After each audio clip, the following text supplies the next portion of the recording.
Hello YouTubers and food lovers! Ako po muli si Jesi and welcome to our kitchen.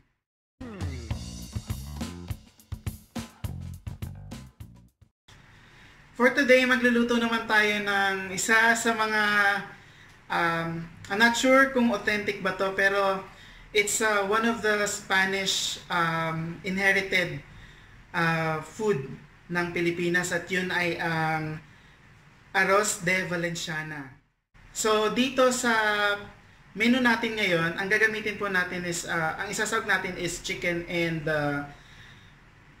pork liver.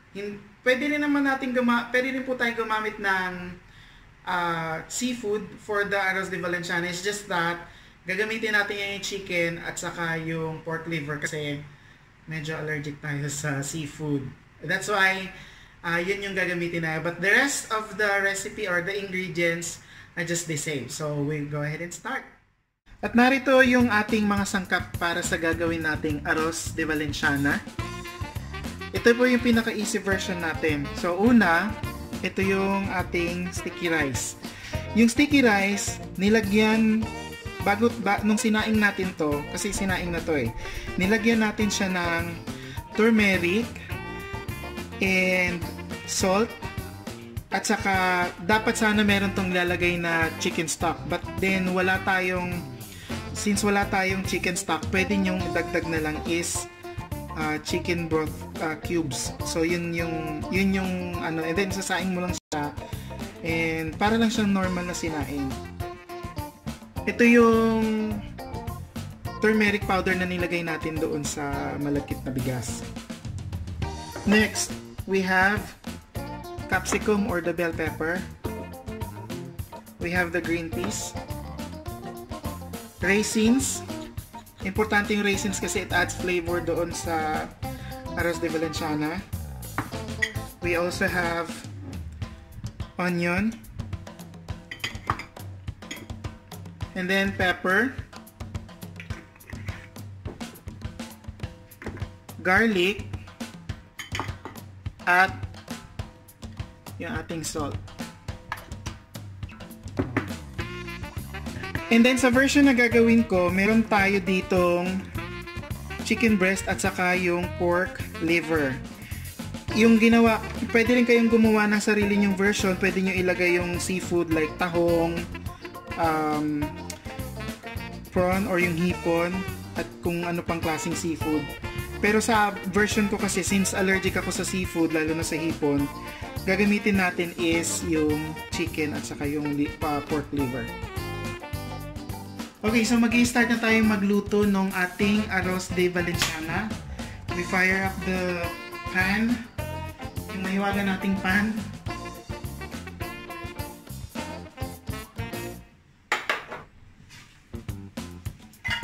So, dito sa igigisa natin, ang gagamitin ko ngayon is olive oil. Pero kung wala kayong olive oil, pwede kayong gumamit ng normal na mantika. Ilalagay natin yung bawang.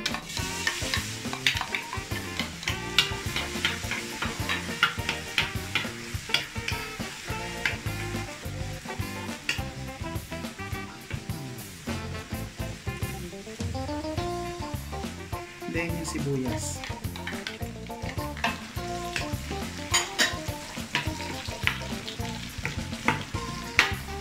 Kakaramelize lang natin yung sibuyas.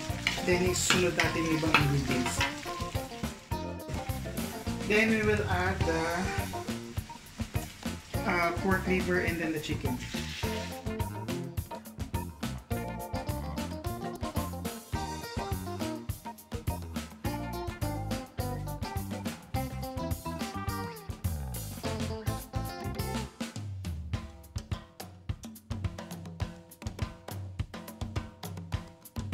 Lagyan natin siya ng patis.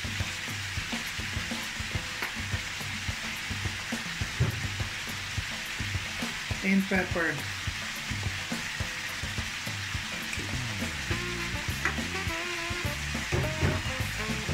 I-roast natin ito ng konti. Pero dahil gumamit tayo ng olive oil, mapapansin niyo wala yung masyadong tutong. Dahil yung olive oil kasi, ang texture niya medyo soft compare dun sa regular na mantika.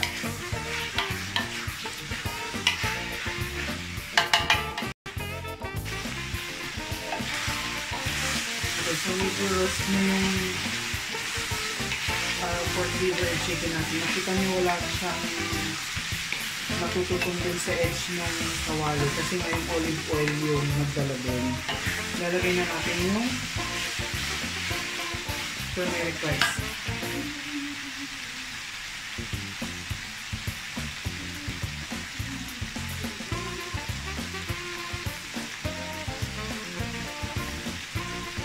Lagyan muna natin ng konting tubig. Hot water na yung nilagay ko para mabilis tayo.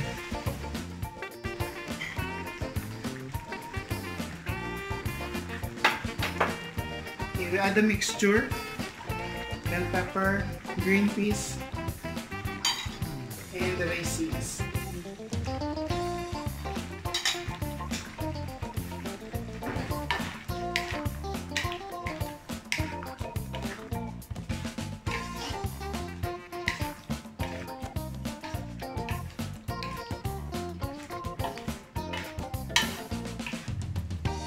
We'll check the seasoning muna bago natin ilagay yung turmeric rice.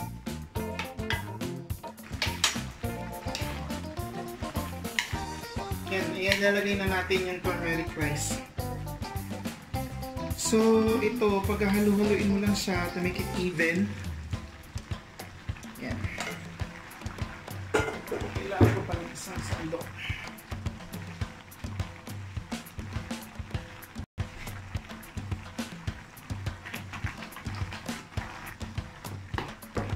So, imamash nyo lang siya ng ganyan dyan.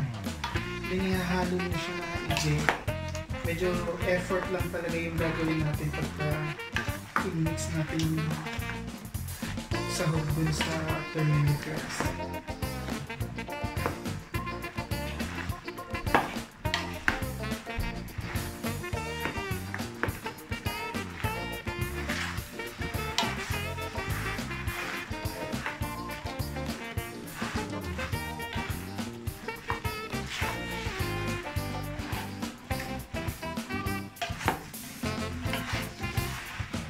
Then you lower the fire.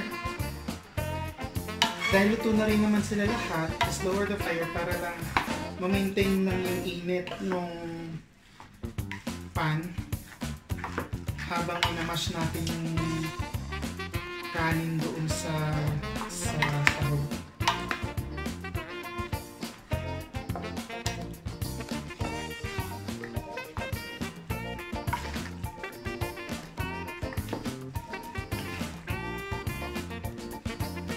So, incorporate lang natin lahat, no? And then, we let it sit for a few more minutes and then, tapos na po yan.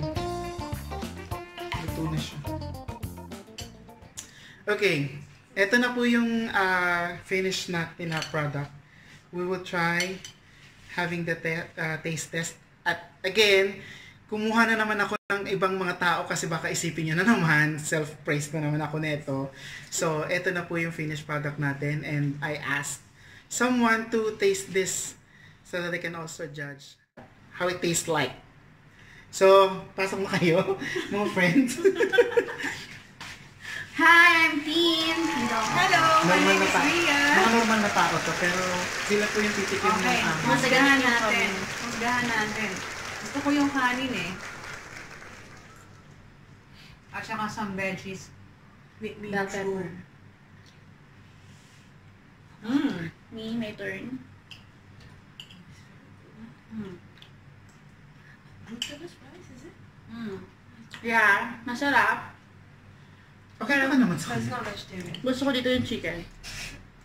Jesi, it's not vegetarian. I like I also have- the glutinous rice. I actually have my favorite friend here. She's also one of our guests, but then she doesn't eat meat. So this is I'm a vegetarian. she's a vegetarian. This is Florence. She's one of my favorite And friends. I love glutinous She rice. likes Very cruel glutinous, of him. but it's just that she doesn't eat meat. So Yeah. unfortunately, I'm so sorry. I'm drooling. So there it is, friends. Marami pong salamat sa panunood at sana ay nagustuhan niyo po ang aking recipe for today. And please do not forget to subscribe to my channel for more recipe ideas and other vlogs. And thank you for subscribing. Have a good day. Bye!